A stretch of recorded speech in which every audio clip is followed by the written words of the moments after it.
శ్రీమాత్రే నమ. జయ గురు దత్తాత్రేయ నమ. ఈ వీడియోలో మనం మిథున రాశి వారికి 2025 సంవత్సరం మే నెల మాస ఫలితాలు తెలుసుకోవడం జరుగుతుంది. మరి ఒక విధంగా జాగ్రత్తగా ప్లాన్ చేసుకుంటే ఈ మిథున రాశి వారికి మే 15 వరకు లాభస్థానంలో రవి ఉంటాడు.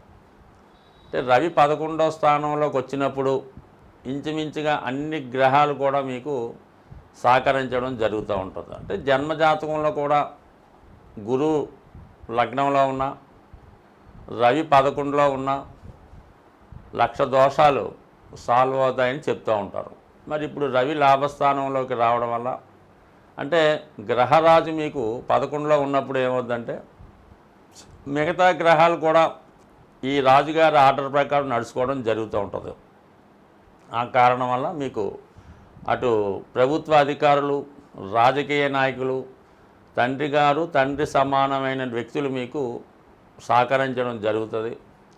చాలా కాలంగా ఎదురు చూస్తున్నటువంటి ప్రభుత్వ కార్యకలాపాల్లో పనులు కానీ పదవులు కానీ ఏదన్నా మనకి రావాల్సి ఉన్నా ఇవన్నీ ఈ సమయంలో మీకు రావడం జరుగుతూ ఉంటుంది. అలాగే ఒక విధంగా సొసైటీలో మీకు మంచి గుర్తింపు రావడం కూడా జరుగుతూ ఉంటుంది. అంటే ఎవరికి ఏ పని కావాల్సి వచ్చినా మిమ్మల్ని సంప్రదించడం జరుగుతూ ఉంటుంది. మీరు వాళ్ళ పనులు కూడా చేసి పెట్టడంలో చాలా వరకు సక్సెస్ అవ్వడం జరుగుతూ ఉంటుంది. అలాగే పిల్లల యొక్క అభివృద్ధి మీకు ఆనందాన్ని కలిగిస్తుంది. అలాగే మీకు ఏమైనా ప్రమోషన్ కానీ పదవిలో అభివృద్ధి కానీ రావాల్సి ఉంటే ఈ సమయంలో ఖచ్చితంగా వస్తుంది. దానికి మీ అధికారులు కూడా సహకరిస్తారు. మే 15 తర్వాత గురుగ్రహం రాశిలోకి ప్రవేశించడం జరుగుతుందన్నమాట. ఇది ఆటోమేటిక్గా జాతకుడి యొక్క మనోబలం పెరుగుతుంది, ఆత్మవిశ్వాసం పెరుగుతుంది, ఏ పనైనా సమర్థవంతంగా చేయగలము అన్నటువంటి ధైర్యం కలుగుతుందన్నమాట. అంటే మీరు చేసే ప్రయత్నాలకి భగవంతుడి యొక్క సహకారం లభిస్తుంది. అలాగే మీ యొక్క నడవడిక, యాటిట్యూడు, అలవాట్లో చక్కగా మార్పు వస్తుంది, దైవభక్తి పెరుగుతుంది, క్రమశిక్షణతో వ్యవహరిస్తారు, ధర్మాన్ని కాపాడుతూ ధర్మాన్ని రక్షించే ప్రయత్నం చేస్తారు. ఈ కారణంలో రాశిలో ఉన్నటువంటి గురువు అటు 5వ స్థానాన్ని వీక్షించడం వల్ల పూర్వపుణ్యం కలిసి వస్తుంది, పిల్లల అభివృద్ధి కలుగుతుంది, మనసులో ఉన్నటువంటి కోరిక నెరవేరుతుంది, మీలో ఉన్నటువంటి టాలెంట్కి తగిన గుర్తింపు వస్తుంది. సప్తమాన్ని వీక్షించడం వల్ల భార్యాభర్తల మధ్య అనురాగం పెరుగుతుంది, వివాహ సంబంధాల కొరకు ప్రయత్నం చేస్తున్న వారి యొక్క కోరిక నెరవేరుతుంది. అలాగే దూరమైనటువంటి భార్యాభర్తలు తిరిగి కలుసుకోవడం జరుగుతుంది. 9వ స్థానాన్ని వీక్షించడం వల్ల ధర్మంగా వ్యవహరిస్తారు. అలాగే తండ్రి గారు, గురువు గారు మీకు సహకరిస్తారు. వ్యక్తిగతంగా వారికి కూడా మంచి జరుగుతుంది.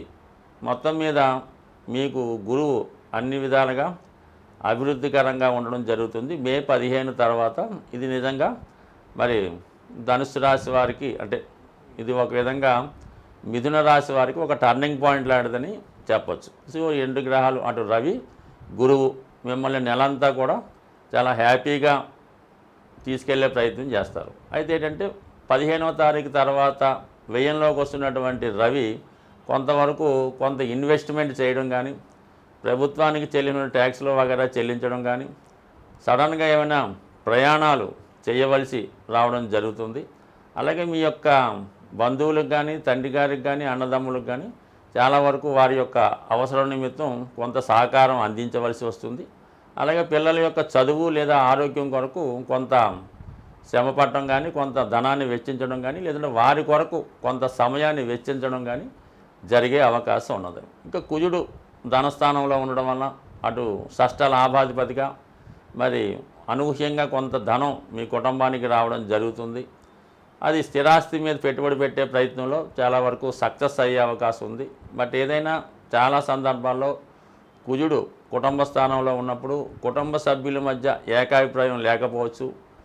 ఎవరో ఒకరు తగ్గి రాజీ మార్గంలో వెళ్తే మంచిది తప్ప చిన్న విషయాలకు కూడా పెద్ద రాద్ధాంతరం జరిగే అవకాశం ఉంటుంది. ఈ విషయాన్ని దృష్టిలో పెట్టుకుంటే మంచిది. అయితే ఏదైనా గురువు లగ్నంలో ఉన్నాడు కాబట్టి అన్ని విషయాలు జాతకుడికి అనుకూలంగా జరుగుతాయి కాబట్టి పెద్ద ఏమీ ఆందోళన పడక్కర్లేదు. మరి ముఖ్యంగా ఈ 6 గ్రహాలతో ప్రారంభమైనటువంటి ఏప్రిల్ నెల ఇప్పుడు 4 గ్రహాలు రావడం జరిగింది. ఇక బుధుడు కూడా ఇంచుమించుగా మే 6వ తారీఖున 11వ స్థానంలోకి రావడంతో మరి ఎస్పెషల్లీ ఈ మిథున రాశి వారికి స్థిరాస్తుల మీద, భూముల మీద లాభం కలుగుతుంది. తల్లిగారి ద్వారా కానీ, తల్లి తరపు బంధువుల ద్వారా కానీ, అలాగే మీకున్నటువంటి స్థిరాస్తులు, సొంత గృహం వాటి మీద ఆదాయం పెరుగుతుంది. వాటిపైన ఉన్నటువంటి సమస్యలు ఏవైనా ఉంటే వాటికి కంప్లీట్గా పూర్తవుతాయి. ఏదైనా డాక్యుమెంట్స్ లాంటివి ఏమైనా మీకు రావాల్సి ఉంటే అవి మీరు స్వాధీనం చేసుకునే అవకాశం ఉన్నది. మొత్తం మీద స్థిరాస్తి విషయాలు చక్కబరుస్తాయి. కొత్త ఆస్తి కొనే ప్రయత్నాలు కూడా జరుగుతాయి.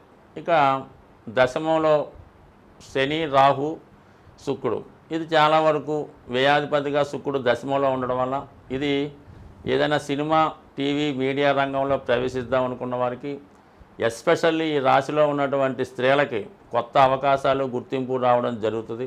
సో ఏదైనా మీరు చేస్తున్న ప్రతి కార్యక్రమం పైన ప్రజల యొక్క దృష్టి ఉంటుంది. బట్ ఏదైనా సినిమా, టీవీ, మీడియా రంగంలో ఉన్న వాళ్ళకి, సాఫ్ట్వేర్ రంగంలో ఉన్న వాళ్ళకి చాలా గొప్ప గుర్తింపు రావడం జరుగుతూ ఉంటుంది. ఇంచుమించుగా మనకి ఈ నెలంతా కూడా ఈ శుక్ర, శని భగవానులు దశమ స్థానంలో ఉంటారు కాబట్టి ఇది ఎస్పెషల్లీ స్త్రీలకి అటు ఉద్యోగం కానీ, వివాహం కానీ, లేదంటే ఏదన్నా కొత్త పదవి కానీ వచ్చే అవకాశం ఉంది. అలాగే ఏదన్నా ఒక రాజకీయ రంగ ప్రవేశము, సినీ రంగ ప్రవేశము చేయడానికి కూడా ఈ గ్రహస్థితి ఈ మిథున రాశిలో ఉన్నటువంటి స్త్రీలకి చాలా అనుకూలంగా ఉండే అవకాశం ఉన్నది. అంటే 3 గ్రహాలుగా ఉన్నటువంటి శని, శుక్ర, రాహు కూడా ఇంచుమించుగా ఈ మే 18న 9వ స్థానానికి వచ్చి కేవలం నెలాఖరు దాకా ఈ శుక్ర, శని భగవానులు ఉంటారు కాబట్టి ముఖ్యంగా ఏవైనా ముఖ్యమైనటువంటి కార్యక్రమాలు చూస్తే ఈ నెలాఖరులో ప్రయత్నం చేస్తే స్త్రీలకి 100% సక్సెస్ వస్తుంది. ముఖ్యంగా ఈ మే నెలలో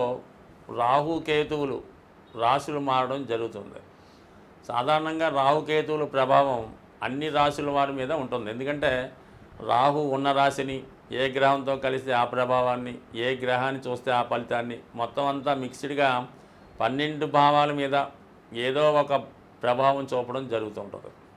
అయితే ఈ రాహుకేతువుల్ని ప్రసన్నం చేసుకుంటే తప్పనిసరిగా, అందుకే మనకి ఈ కలియుగంలో విఘ్నేశ్వరుడు, దుర్గా అమ్మవారు ఈ 2 దేవతల్ని పూజించుకోవడం వల్ల అటు రాహువు అలాగే కేతువుని ప్రసన్నం చేసుకోవడం జరుగుతూ ఉంటుంది.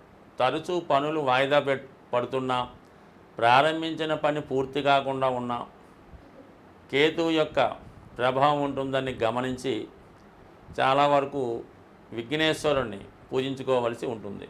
అది సంకష్ట చతుర్థి కానీ, గణపతి హోమం చేసుకోవడం, వినాయకుడిని గరికతో అర్చించడం, అష్టోత్తరంతో పూజించుకోవడం, ఏ పని ప్రారంభించినా వినాయకుడిని ప్రారంభించుకుంటే మీకు ఈ విఘ్నాలు లేకుండా ముందుకు వెళ్ళడం జరుగుతూ ఉంటుంది. అలాగే రాహు ప్రభావం ఏ విధంగా ఉంటుందంటే ఇతరుల చేతిలో మోసపోవడం, అలాగే పెద్ద పెద్ద అవకాశాలు వచ్చినట్టే వచ్చి వెళ్ళిపోవడం జరుగుతూ ఉంటుంది. అలాగే జాతకుడికి వ్యసనాల మీద ఆసక్తి మళ్ళుతూ ఉంటుంది. విషయాన్ని ధైర్యంగా ముందుకు చెప్పలేకపోతుంటాడు. ఏదో విషయాన్ని దాయడం జరుగుతూ ఉంటుంది.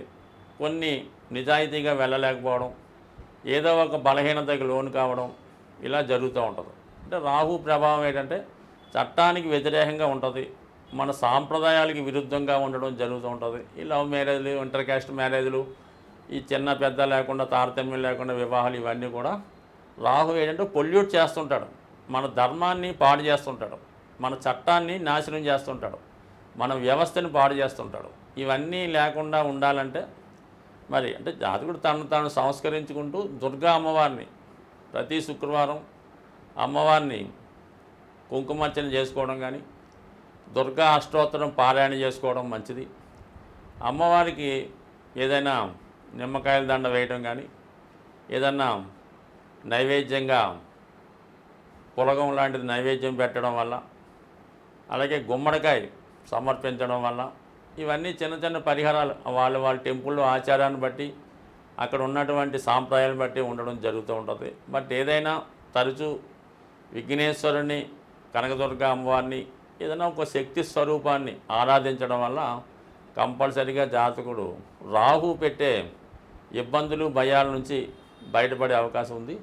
వీటన్నిటికన్నా మరి చక్కగా లలిత సహస్రనామాన్ని నిరంతరం అంటే రోజుకొక నామం చదువుకున్నా సరిపోతుంది. ఆ నామాన్ని ఒక నామాన్ని ఎన్నుకోవడం, దాన్ని ఒక 18 సార్లు 16 సార్లు లేదా 108 సార్లు చదువుకోవడం, మళ్ళీ ఇంకొక రోజు ఇంకొక నామాన్ని అర్థంతో సహా తెలుసుకొని దాన్ని సంపూర్ణంగా మనస్ఫూర్తిగా ధ్యానం చేసుకోవడం వల్ల అటు రెమెడీగాను పనిచేస్తుంది, అటు ఐశ్వర్యాన్ని ఇస్తుంది. బట్ ఏదైనా దీన్ని మించినటువంటి రెమెడీ ఇంకోటి లేదనే చెప్పచ్చు. ఏదన్నా ఇతరులు చేయడం కన్నా సొంతంగానే చేసుకోవడం మంచిది. అంటే మా అమ్మాయి ఇవన్నీ చదవదండి, మా అబ్బాయికి కుదరదండి, మేము చేయొచ్చా అండి అంటే మీరు చేయొచ్చు, కానీ ఎవరికి వాళ్ళు చేస్తేనే ఈ ఫలితం తొందరగా వచ్చే అవకాశం ఉంటుంది తప్ప మీతో ఇతరులు చేయడం వల్ల ఏంటంటే ఏదో కొంత ఫలితం వస్తుంది, కానీ ఏదో 10 సంవత్సరాలకో 20 సంవత్సరాలకో వస్తుంది. అదే మనం చేస్తే అది శీఘ్రంగానే రోజుల్లో వచ్చే అవకాశం ఉంటుంది. స్వస్తి.